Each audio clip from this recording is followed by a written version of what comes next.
Good morning বন্ধুরা, কেমন আছো তোমরা? আশা করি তো ভালোই আছো। আমিও খুব ভালো আছি। দেখতেই পাচ্ছ সব নিয়ে চলে এসেছি, কিচেনে রান্না বান্না হচ্ছে। তো বন্ধুরা, অনেকদিন ধরে আমি আমার কিছু বড় ভিডিও ছাড়তে পারছি না, রেসিপি খুব ব্যস্ততার মধ্যে আছি। আর এই যে এগুলো করছি, দেখতেই পাচ্ছ রান্না। এটা হচ্ছে দেখো বন্ধুরা, ভেটকি মাছ।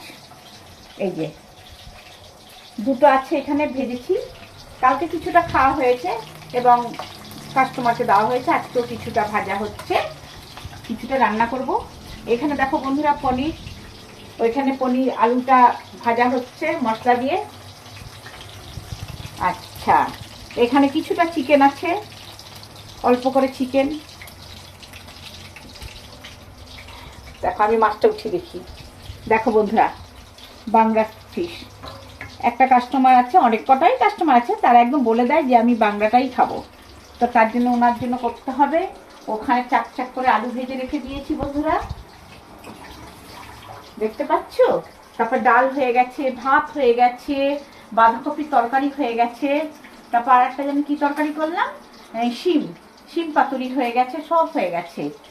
তারপরে এই তো এইগুলো চলছে। তো আমি ভাবলাম কি যে তোমাদের সাথে একটু কথা বলি। ফুটছে দেখো, মাছটা একটু কমিয়ে দিই, তোমাদের সাথে একটু কথা বলি। কালকে যে আমি লাইভ করছিলাম সেই টাইমে আমার একটা জোম্যাটোর অর্ডার এসেছিল, আমি কিচেনে চলে এসেছি।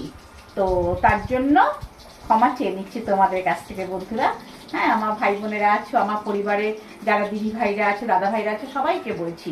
কেন, আমার তো ব্যবসায় এইটা, আমার কাজই এইটা, তো তোমরা তো জানোই।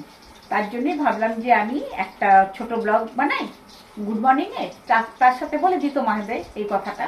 তো চলো বন্ধুরা, দেখতে থাকো, সঙ্গে থাকো। আমার ব্যস্ততা কেমন লাগছে এটা একটু কমেন্ট করবে। আর তো আমি আছি, লাইভে আসবোই 8:30 থেকে 9টার মধ্যে। তোমরা সঙ্গে থেকো, পাশে থেকো। চলো, আমিও তোমাদের সঙ্গে আছি। এখনকার মতন এইখানেই, টাটা।